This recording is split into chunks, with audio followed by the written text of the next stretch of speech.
Thank you, Koti sir. Very nice session, and you are enlightened our knowledge to earn the passive money. For new joiner, our session is every Thursday from 5:30 to 6:30. 5:30 to 6, Koti sir guiding us about the share market knowledge, and 6 to 6:30, our book Know Your Balance Sheet, and English reading by Anjali madam, and after that I'm explaining in Hindi. So we'll start now. Know your balance sheet reading in English as well as Hindi. If you have any queries, last 5 minutes relating to any share market and any relating to balance sheet, raise your hand and you can ask the question. Now we will start our reading book, Know Your Balance Sheet.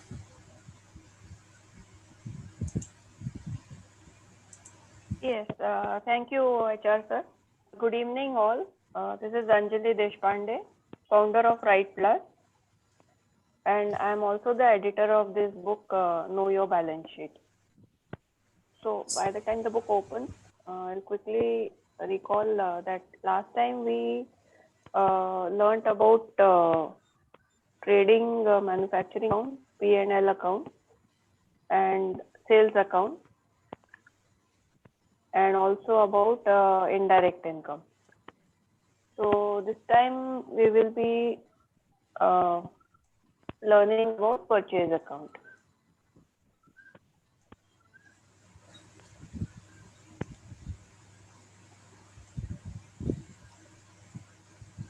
Thank you, Anjali madam. Now you can start the Right. purchase. Yes. Right. So purchase account. Purchase is the blood of any business. Take extra care in dealing with all the business related purchases. A major chunk of investment goes in the purchases. Any unnecessary purchase will result in blockage of funds and may hamper production. We always advise that owner of the business must control the purchase themselves because this is the area where most revenue leakages of the company happen. While purchasing the material, look out for a good bargain price along with quality. Purchase of material based on just-in-time principle keeps the cash flow in good health. Follow the basic inventory bifurcation like ABC analysis, fast moving, slow moving, and non moving material. This is ABC analysis. Plan material purchase properly to save unnecessary investment in stock. If you keep looking for better alternatives and compare prices, you can save a substantial amount of money. So how to streamline your purchases?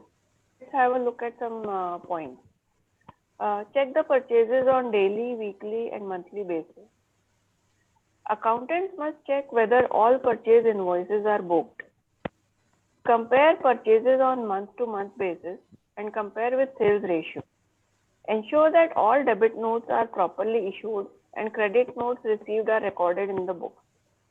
Ensure that the suppliers and vendors have collected the tax correctly. Columnar check helps in this. The purchase URD separately in the books of accounts to report under the GST Act. Bifurcate the purchases properly as follows. Purchase at 18% or purchase at 28% or purchase IGST at 18%, etc. Input CGST, input SGST, input IGST, input UTGST. So this is how you can bifurcate. Next is collect the e-way bill with the purchases of goods and materials. Following are the conditions for claiming input tax credit under GST Act. Material must be received, invoice must be received, payment must be made within 180 days, e-way bill must be received. And next is book the purchase labor charges separately. Check if the TDS is properly deducted or not. Sometimes TDS deducted on inclusive of GST instead of on net value. Next we'll see labor charges. Labor charges are just for job work.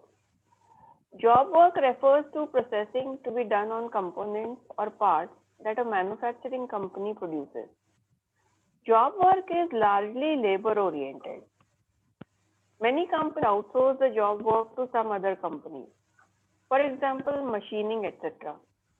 Remember to deduct the TDS on labor charges paid. We have observed that one VNC machine can give work worth of at least 3 lakh rupees per month. This is enough to meet the break-even point and cover machinery loan installments. In case of labor charges, turnover of 1 crore rupees is equal to 4 crore rupees material turnover. It is better to do project work with material wherein you get margins over material also. To those with labor charges business, we suggest that if they want to grow, they should start taking up project work after 1 year of starting the business. 1 year is enough to gain experience. For better profit margins and business growth, it is better to start taking up bigger manufacturing projects. Business owner needs analytical and management skills to increase and grow the business. This also requires more working capital to purchase at competitive prices. Ultimately, profits are the main motive of business. Next is wages. Wages are paid to casual labor, that is, those who are working on day-to-day basis. Ensure that wages are paid according to Minimum Wages Act. Also check whether ESI, PF, PT are properly collected from such wages. It is advisable to pay all wages by check if it is more than 10,000 rupees per month. Wages payment by check is always advisable. However, if a company is paying cash, then if the payment is more than 5,000 rupees, affix a revenue stamp on the cash voucher and take the worker's signature on it. In the books of accounts, make the provision of wages every month according to the data taken from HR department, instead of directly debiting to the wages account. Also check muster or card of the employee to cross-check. HR department should check whether all roles and responsibilities of all employees are allotted at the time of appointment. ESIC, PF, TDS and PT are to be properly deducted and payment to be made within the due date. Okay, madam. We'll Next stop is here. depreciation. We'll Should stop we here. stop here, sir? Yeah, ma'am. We'll stop here. Okay, sure.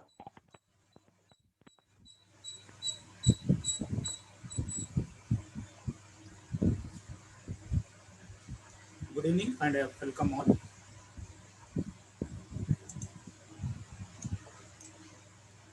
Purchase accounts purchase accounts जो है वो आपका blood of the business. जैसे मनुष्य के लिए जैसे blood का जरूरी है, ऐसे परचेज का आपका बिजनेस का ब्लड है। ज़्यादा से ज़्यादा जो एक्सपेंसेस होता है वो ज़्यादा आपका परचेज में होता है। 80 to 85% of your investment in purchase only. उसके लिए आपको एक्स्ट्रा केयर लेना बहुत ज़रूरी है।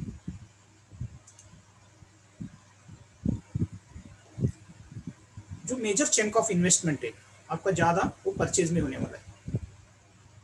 ज़्यादा से ज़्यादा जैसे परचेज में आपका इन्वेस्टमेंट ब्लॉक हुआ, सपोज आपने लोन लिया, कैश क्रेडिट लिया और आपने परचेज में 1 करोड़ रुपए आपने इन्वेस्टमेंट किया।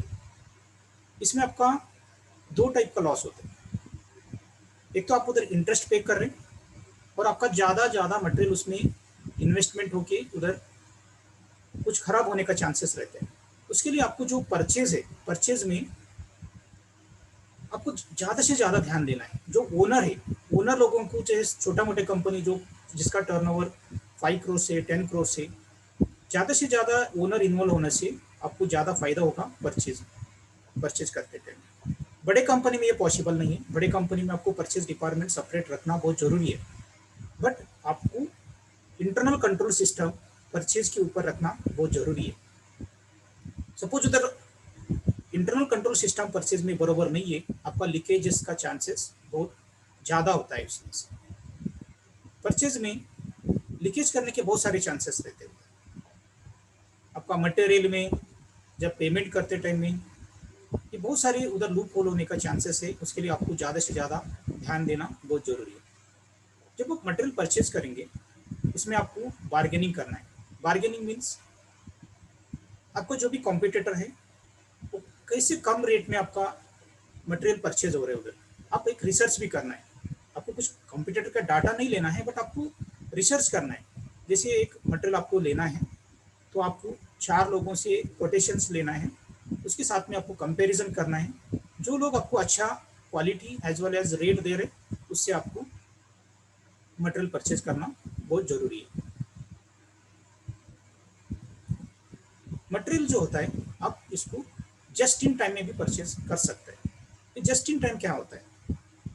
Just in time means as and when you require the material you can order and purchase. आपको जैसे मटेरियल लगता है आपको ऐसे सप्लायर को ढूंढ के रखना है। आपको सपोज प्रोडक्शन 8 दिन आप मटेरियल स्टोर करके रखा, 8 दिन के बाद आपको सपोज मटेरियल लगता है, तो ऐसे एक सप्लायर को आपको ढूंढना है वो इन टाइम में आपको मटेरियल डिलीवरी कर सकता है। इससे क्या फायदा होगा? आपका जो मनी है, आपने सपोज लोन लिया तो उतना इंटरेस्ट आपका सेव हो जाएगा। सपोज आप खुद का भी मनी इन्वेस्ट कर रहे हैं, जो मनी ब्लॉकेज है वो कम हो जाएगा। जो इन्वेंट्री है इसमें क्या होगा? सपोज आपने ज़्यादा इन्वेस्टमेंट किया तो आपका पैसे ब्लॉक होता है, और आपने कम इन्वेस्टमेंट किया तो आपका प्रोडक्शन को डिस्टर्बेंस हो सकते हैं। इसके लिए इसको बैलेंस रखना बहुत ज़रूरी है। इन्वेंट्री में आपको एबीसी एनालिसिस करना है। Fast moving, slow moving and non moving material भी आपको बाइफरकेशन करना है। फास्ट मूविंग मीन्स जैसे मटेरियल आपका रेगुलरली कंज्यूमशन लगता है उसके ऊपर आपको ज़्यादा ध्यान देना बहुत ज़रूरी है। स्लो मूविंग मीन्स ज़्यादा मूवमेंट नहीं होता है मटेरियल। और non moving material, non moving means material movement होता ही नहीं है, तो आप उसके लिए भी क्या एक्शन लेना चाहिए, इसे बाइफरकेशन करके आप एक्शन उसको ले सकते हैं। आपका जब परचेज में आप इन्वेस्टमेंट करेंगे आपको ज़्यादा से ज़्यादा ध्यान देना है। आपको ज़्यादा से ज़्यादा अल्टरनेटिव परचेज आपको ढूंढ के निकलना है जो मटेरियल आपको इन टाइम में डिलीवरी करेंगे, कम रेट में आपको कॉम्पिटिटिव रेट में देंगे और अच्छा क्वालिटी भी देंगे। आपको ये सबसे ज़्यादा ध्यान देना जरूरी है। परचेज के लिए आपको क्या देखना है? आपका जो परचेज है आपको डेली, वीकली, मंथली बेसिस पे चेक करना है। अकाउंटेंट का काम है कि जो भी इनवॉइस आएगा आपका परचेज का वो प्रॉपर आप एंट्री करना बहुत ज़रूरी है। अभी जीएसटी में आपको बुक्स ऑफ अकाउंट्स और अभी जो 2A और 2B में भी आपका परचेज दिखता है। उसमें सपोज आपका सप्लायर जीएसटी और 1 भरा तो आपका 2A में दिखता है। ये सबसे इम्पोर्टेंट हो गया। अभी जीएसटी आने के बाद आपका दूसरा एक बुक तैयार होता है। जैसे आपका परचेज रजिस्टर टैली में तैयार होता है, ऐसे आपका 2A और 2B बोल के 2 लेजर आपको जीएसटी पोर्टल में मिलता है। आपको वो भी चेक करना है, उसके साथ में कंपैरिजन करना है आपका बुक्स और 2A 2B से आप चेक करके आपका परचेज प्रॉपर एंट्री करके लेना जरूरी है। परचेज आपको मंथ टू मंथ भी आपको कंपेयर करना है और उसके साथ में आपको रेशियो भी चेक करना है। मीन्स आपका सपोज लास्ट टाइम में 1 करोड़ सेल हुआ, आपका परचेज हुआ 50 लाख रुपीज़। नेक्स्ट टाइम में आपका 2 करोड़ सेल हुआ, उसी रेशियो में आपका परचेज होना चाहिए। ये रेशियो आपको ये हेल्प करेगा, आपका जो भी मटेरियल परचेज रहता है वो कंट्रोलिंग रखने में। एक one of the ratio which help you to purchase the material. जिससे आपका मटेरियल अपने रिटर्न देता है तो उनकी डेबिट नोट रेज करना बहुत ज़रूरी है। उसके साथ में आपको क्रेडिट नोट भी वापस लेना बहुत ज़रूरी है। बहुत सारे अभी जीएसटी आने के बाद 2-3 साल हो गए, अभी बहुत सारे लोग HSN code, rate of the GST, SSC code, इसमें बहुत सारे अभी भी कंफ्यूज है लोगों को। आपका जो मटेरियल आप परचेज करेंगे तो आपका सप्लायर जो 18% का जो जीएसटी का मटेरियल है उसको उन्होंने 28% भी लगा सकता है। आपको उसके लिए ध्यान से देखना है आपका मटेरियल 18% में है क्या 28% में है। ये आपको कंपलसरी एचएसएन कोड चेक किया तो आपको उतना टैक्स, आपको अननेसरी पैसे ब्लॉक करने का आपका उतना पैसे बच जाएगा। सपोज आपने कुछ मटेरियल अनरजिस्टर्ड डीलर से परचेज किया। अनरजिस्टर्ड डीलर मीन्स उनका टर्नओवर बिलो 40 लाख है, उसके लिए उन्होंने जीएसटी नंबर लिया, बट आपको उनसे कुछ मटेरियल आपने परचेज किया, उसका भी आपको अलग अकाउंटिंग करना बहुत जरूरी है। एज ए अकाउंटेंट आपको सेपरेट उसका यूआरडी परचेज बोल के एक लेजर क्रिएट करके उसमें एंट्री करना बहुत जरूरी है, क्योंकि इसका भी अपने को 3B में रिपोर्टिंग करना रहता है। उसके साथ में जैसे हम लोग सेल्स में बाइफरकेशन करता था, अभी लास्ट सेशन में हम लोग देखा सेल्स को हम लोग कैसे बाइफरकेशन करते हैं, ऐसे सेम वे आपको परचेज का भी बाइफरकेशन करना जरूरी है। Purchase 18%, purchase 28%, purchase IGST, purchase 12% even रहा तो 12% होते आपको बाइफरकेशन करना, उसमें input CGST, input SGST, IGST rate wise आपको बाइफरकेशन करना बहुत जरूरी है। ईवे बिल जो है वो आपको कंपलसरी कलेक्ट करना बहुत जरूरी है। आपने मटेरियल तो परचेज किया, बट आपको इनपुट टैक्स क्रेडिट मिलने के लिए ये जो 4 कंडीशन है ये बहुत इंपॉर्टेंट है। ये कौन सा 4 कंडीशन है हम लोग एक एक देखेंगे। आपको मटेरियल मस्ट बी रिसीव, आपको इनपुट टैक्स क्रेडिट लेना है तो आपका मटेरियल आपको आना बहुत जरूरी है। दूसरा, invoice must be receive, means invoice भी आना, बिल आना भी जरूरी है। और आपको जो पेमेंट है, सप्लायर का जो पेमेंट है, आपको विद इन 180 डेज में वो पेमेंट होना कंपलसरी है। सपोज आपने 180 डेज में सप्लायर को पेमेंट नहीं किया तो आपका इनपुट टैक्स क्रेडिट रिवर्स होता है। आपको ध्यान में देना रखना है ये भी, आपका जो पेमेंट है सप्लायर का वो 180 डेज में उनका पेमेंट होना चाहिए। उसके साथ में e-way bill must be receive. आपका जो ईवे बिल है, सपोज आपने material purchase more than 1 lakh से, ईवे बिल आना बहुत जरूरी है। ईवे बिल नहीं आया तो आपको इनपुट टैक्स क्रेडिट नहीं मिलेगा।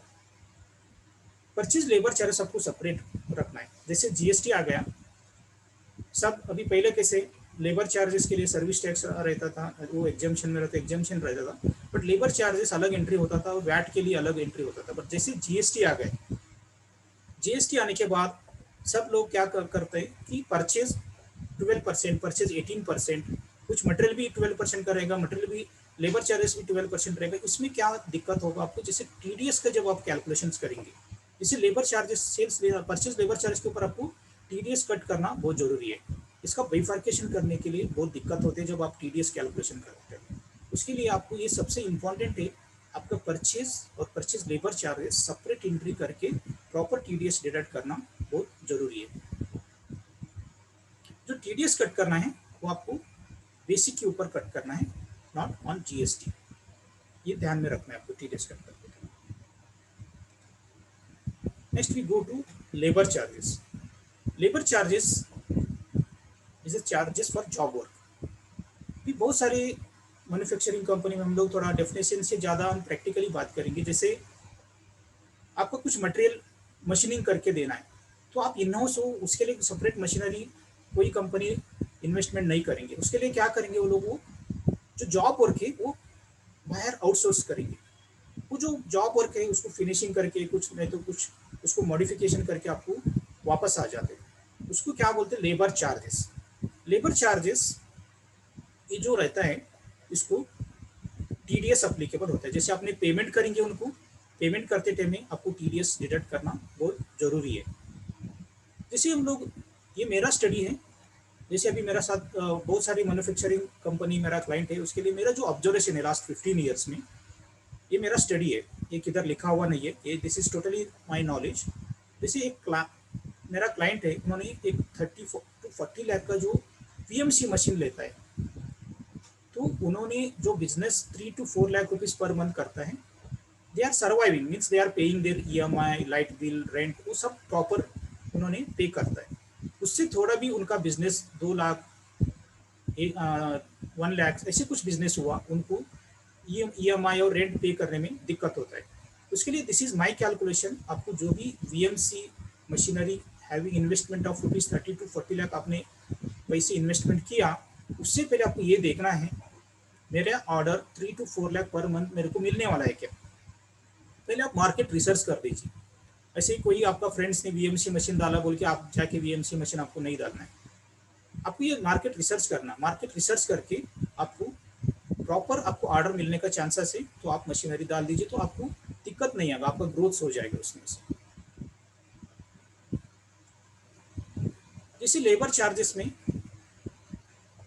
सर्विस रहता है, उसके लिए उसका टर्नओवर जो पार्ट रहता है, अभी मेरा बहुत सारे क्लाइंट्स पूछते हैं सर मेरा टर्नओवर सिर्फ 1 करोड़ से, उनका 4 करोड़ 5 करोड़ उनका टर्नओवर होता है। हम लोग उनको ऐसे गाइड करते हैं, जैसे आपने लेबर चार्जेस का 1 करोड़ टर्नओवर, आपका जो विथ मटेरियल जो लोग बिजनेस करते हैं उसका 4 करोड़ टर्नओवर के लिए इक्वल रहता है, क्योंकि उसमें मटेरियल कंपोनेंट ज़्यादा रहते हैं, उसके लिए उन्होंने प्रोजेक्ट वर्क करता है, वो उसका ऑटोमेटिकली उनका टर्नओवर बढ़ जाता है।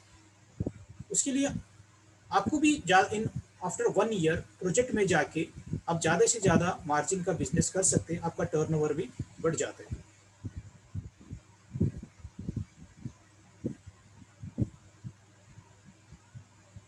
सपोज आपने अभी एक मशीनरी डाला है, तो आपने मशीन का बिजनेस स्टार्ट कर दिया, 1 साल के बाद आप ये सोचना है आप प्रोजेक्ट वर्क कैसे काम कर सकते हैं। जैसे आपने प्रोजेक्ट वर्क लिया तो आपको ज़्यादा से ज़्यादा मार्जिन उसमें मिल सकते हैं, बट प्रोजेक्ट वर्क जब आप लेंगे उसमें एक दिक्कत है, आपको इन्वेस्टमेंट ज़्यादा रहेगा, क्योंकि मटेरियल आपको खुद को इन्वेस्टमेंट करना पड़ेगा।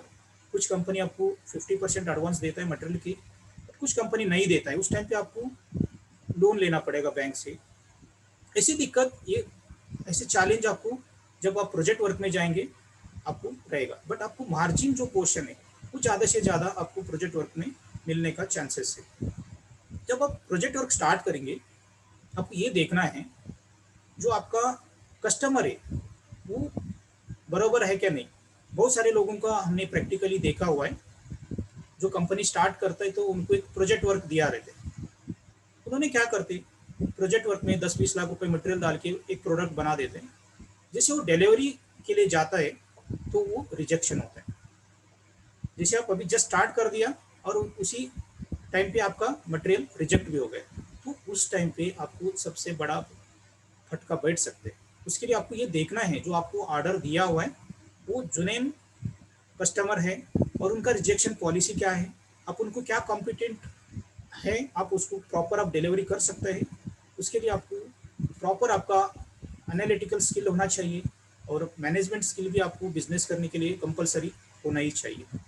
इसके लिए आपको जो भी फंड लगेगा, बहुत सारे बैंक्स आपको सपोर्ट करेंगे, जैसे आप CGTMS स्कीम में आपको विदाउट कोलेटरल सिक्योरिटी भी आपको पैसे मिल सकते हैं।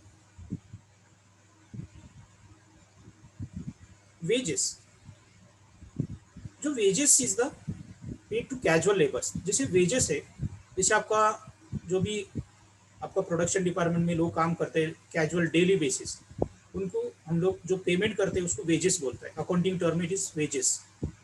वेजेस देते टाइम में आपको ये चेक करना है जो भी मिनिमम वेजेस एक्ट के हिसाब से अपना पेमेंट हो रहा है क्या नहीं हो रहा है, क्योंकि day to day labour law is going to very strict. उसके लिए आपको ये फॉलो करना बहुत ज़रूरी है। आपको ESI भी प्रॉपर उनका करेक्ट होना है क्या नहीं, आपको अप्लीकेबल जैसे होगा ऐसे ESI है, PF है, PTA, ये सब आपका अप्लीकेबल हुआ तो आप प्रॉपर उनसे कलेक्ट करके इन टाइम पे भरना बहुत ज़रूरी है। जो वेजेस होता है ज़्यादा से ज़्यादा लोग कैश में पे करता है, दैट इज़ नॉट एडवाइजेबल। आपका जो वेजेस होता है वो सपोज 10,000 से ज़्यादा है तो आपको कंपलसरी बाई चेक पे करना बहुत ज़रूरी है। बहुत सारे लोगों का अकाउंट नहीं रहते तो आप बोलेंगे उसको कैश देंगे, बट 1 डे में आप सपोज 10,000 से ज़्यादा कैश पेमेंट किया तो आपको उधर इनकम टैक्स में आपको टैक्स भरना पड़ेगा। उसके लिए ध्यान में रखना है आपको, जब भी आपको कैश पेमेंट होता है तो आप इसमें ध्यान रखना है 10,000 से ज़्यादा हुआ तो कंपलसरी आपको चेक से ही पेमेंट करना है। सपोज आप कैश पेमेंट कर रहे तो उनका payment more than 5,000 and below 10,000 है, उसका कंपलसरी आपको रेवेन्यू स्टैम्प अटैच करके जो लेबर है उनका सिग्नेचर लेना जरूरी है। इसमें क्या होगा, सपोज आपका कल कुछ इनकम टैक्स नोटिस आया तो आपको पास प्रूफ रहते, मीन्स आप जो रिसीवर है उनका प्रॉपर रेवेन्यू स्टैम्प के ऊपर आप साइन लिया तो that is a proof of payment to the wages. उसके लिए आपको ये ध्यान रखना है आपका जो भी कैश पेमेंट लेबर को पेमेंट कर रहे हैं if it is more then 5,000 and less than 10,000 rupees, means 10,000 से ज़्यादा हुआ तो भी आपको स्टैम्प रखना ही है। तो we are advise if it is more than 10,000 you pay only by account pay cheque. बहुत सारे अकाउंटेंट लोग जैसे वेजेस रहते उनको जैसे पेमेंट हुआ डायरेक्टली उनका वेजेस अकाउंट को डेबिट होता है, इट इज़ नॉट एडवाइजेबल। आपको मंथली HR डिपार्टमेंट से आपका टोटल वेजेस कितना है, सैलरी कितना है, वो सब आपको डिटेल लेना है। आपको मंथ टू मंथ सब प्रोविजन करना, not only wages and salary, जो भी मंथ का आपका एक्सपेंसेस रहते हैं, जो रेंट होता है, इलेक्ट्रिसिटी चार्जेस होता है, बाकी सब एक्सपेंसेस आपको प्रॉपर प्रोविजन करना है। तो प्रोविजन करके आपको पेमेंट करना है। प्रोविजन करने से क्या होगा, आपको रियल उस महीने का जितना प्रॉफिट है आप प्रॉपर आपका ओनर को आप प्रेजेंट कर सकते हैं।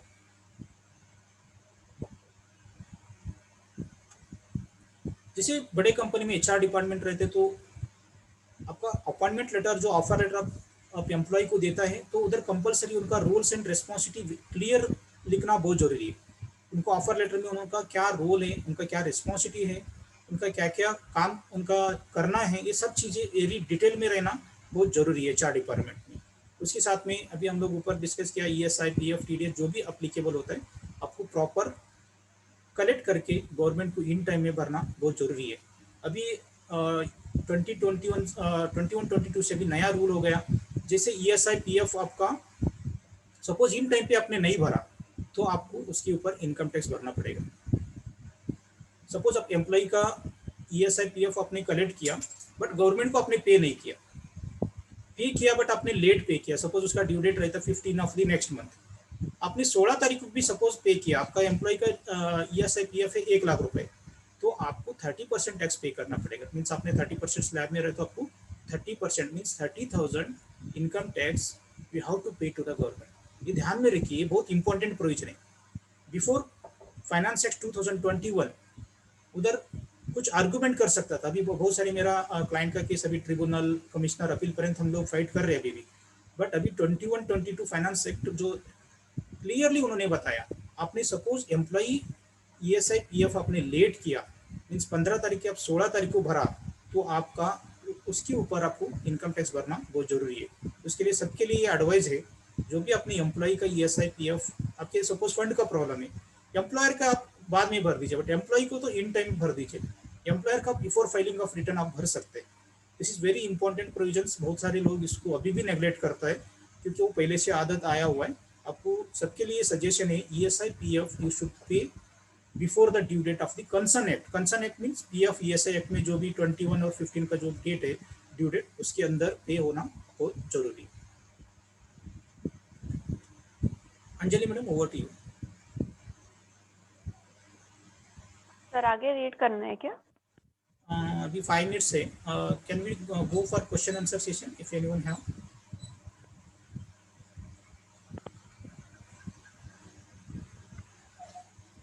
क्योंकि अभी 5 मिनट्स में पूरा डिप्रिसिएशन का नहीं होगा। हाँ exact. Yes. If you have anyone question related to share trading and a balance sheet, you can raise your hand and ask the question.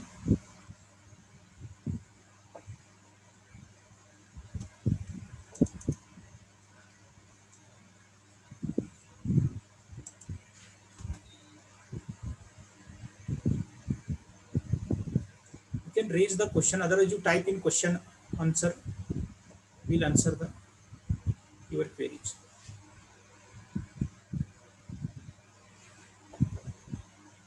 We have another 4 minutes, otherwise we'll conclude the session, today's session, and we will meet next Thursday. And those who are joined today and new, this is a totally knowledge sharing session. We are started from last 3 weeks. This is our 4th week.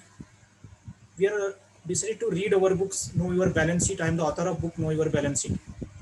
बहुत सारे लोगों को ऐसे requirement था कि book एक तो मराठी में आप सर इसको कन्वर्ट कर दीजिए, नहीं तो इसको हिंदी में लिखिए।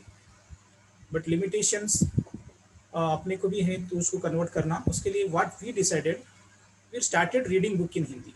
ये ज़्यादा से ज़्यादा लोगों को कैसे बेनिफिट मिले, ज़्यादा से ज़्यादा स्टूडेंट्स, अकाउंटेंट एंड बिजनेसमैन के लिए इसका कितना फ़ायदा उनको रीच हुआ तो अपने लिए बहुत अच्छा है। इसमें सबसे इम्पोर्टेंट है, आपको ये जो भी बुक आप पढ़ेंगे उसको इम्प्लीमेंटेशन करना बहुत ज़रूरी है। आज आपने सुन के फिर उसके बाद आपने भूल गया तो ये आपका सक्सेस नहीं मिलेगा। आपको ये जो भी बुक्स में आप रीड करेंगे, जो भी आप सुनेंगे, you have to implement every day, तो आपको इससे बहुत सारे फ़र्क पड़ेगा। और ज़्यादा से ज़्यादा लोगों को आप स्प्रेड कर दीजिए, आपका जो भी फ्रेंड्स है, आपका कलीग्स है। ये बहुत इंपॉर्टेंट प्रैक्टिकल बुक है। ये बुक का बहुत सारे लोग फीडबैक भी दिया, this is help like a Gita to the businessman. ये गीता एक गीता जैसे ये बुक बिजनेसमैन के लिए हेल्प होने वाला है। ये बहुत प्रैक्टिकल बुक है, आपको किधर गूगल में नहीं मिलने वाला है, आप किधर सर्च किया तो ये पॉइंट्स आपको नहीं मिलने वाला है। इसके साथ में जो सेशन अटेंड करते हैं उनके लिए क्या फ़ायदा होगा, इसके साथ में हमने बुक्स के साथ में मैंने बहुत सारे मेरा और एग्जाम्पल्स और प्रैक्टिकल एक्सपीरियंस भी मैं इसमें शेयर करता हूँ। उसके लिए जो अटेंड होता है उनके लिए भी सेशन का बहुत ज़्यादा क्लैरिटी हो जाएगा बुक्स के बारे में। जैसे आपने बुक लेके पढ़ा तो इतना क्लैरिटी नहीं होगा, बट जैसे सेशन में आप आ गए तो आपको ज़्यादा से ज़्यादा क्लैरिटी मिलेगा। इसका सिर्फ आप जब पढ़ते टाइम में आपके सामने हार्ड कॉपी बुक्स है तो आपको ज़्यादा फ़ायदा होगा। उसके लिए आपको किसी को बुक्स लेना है अपना, ग्रुप्स में मैं लिंक भी शेयर किया हुआ है, अपने बुक्स पर परचेज करके आप उसको स्टडी कर सकते हैं। और जैसे सेशन होते हैं आप सामने रख के इसको रेफ़र किया तो ज़्यादा इफेक्टिव लर्निंग आपके लिए हो जाएगा। उसके लिए आप ज़्यादा से ज़्यादा ये मैसेज स्प्रेड कर दीजिए, it is totally no any fees nothing and we are only main motive of this session is to help the people, nothing we are expected from this session. Thanks to Kote sir, he is also sharing the share trading knowledge. It's very important. जिसको ये share trading के knowledge है उनके लिए इसका ज़्यादा से ज़्यादा आपको बेनिफिट मिलेगा। जो लोग नया लोग हैं आप सीख लीजिए, इसका भी बहुत आपको बेनिफिट मिलेगा। Thank you Anjali madam, she help to me in book editing also. Last lockdown में हम लोग जब बुक लिखा 3-4 महीने में, तो अंजलि मैडम का भी इसमें बहुत सारे कंट्रीब्यूशन है। She is help me lot in book editing and she is also helping for reading in English, because once we read English and then it is converted in Hindi, that is more effective learning. So we are decided to both English as well as in Hindi. Thanks to Anjali madam also. Thanks to all of you given your valuable time and you spread the message and join more and more people and help your friends, your colleagues. इससे ज़्यादा से ज़्यादा लोगों को benefit मिलने वाला है। जितना आपने आज की इसमें लर्निंग किया उतना आपका सक्सेस मिलता है। अभी एक मैंने स्टडी एक रिसर्च के बारे में किधर तो मैंने पढ़ा हुआ है, आज की सिचुएशन में जो 100 लोगों में 100 जो स्टूडेंट्स है 100 लोगों में सिर्फ जो रेगुलर लर्निंग करने वाला है वो 5% लोग हैं। बाकी 95% लोग एक बार पढ़ाई हो गया, उनका करियर का स्टडी जो भी होने वाला हो गया, उसके बाद पढ़ाई नहीं करते।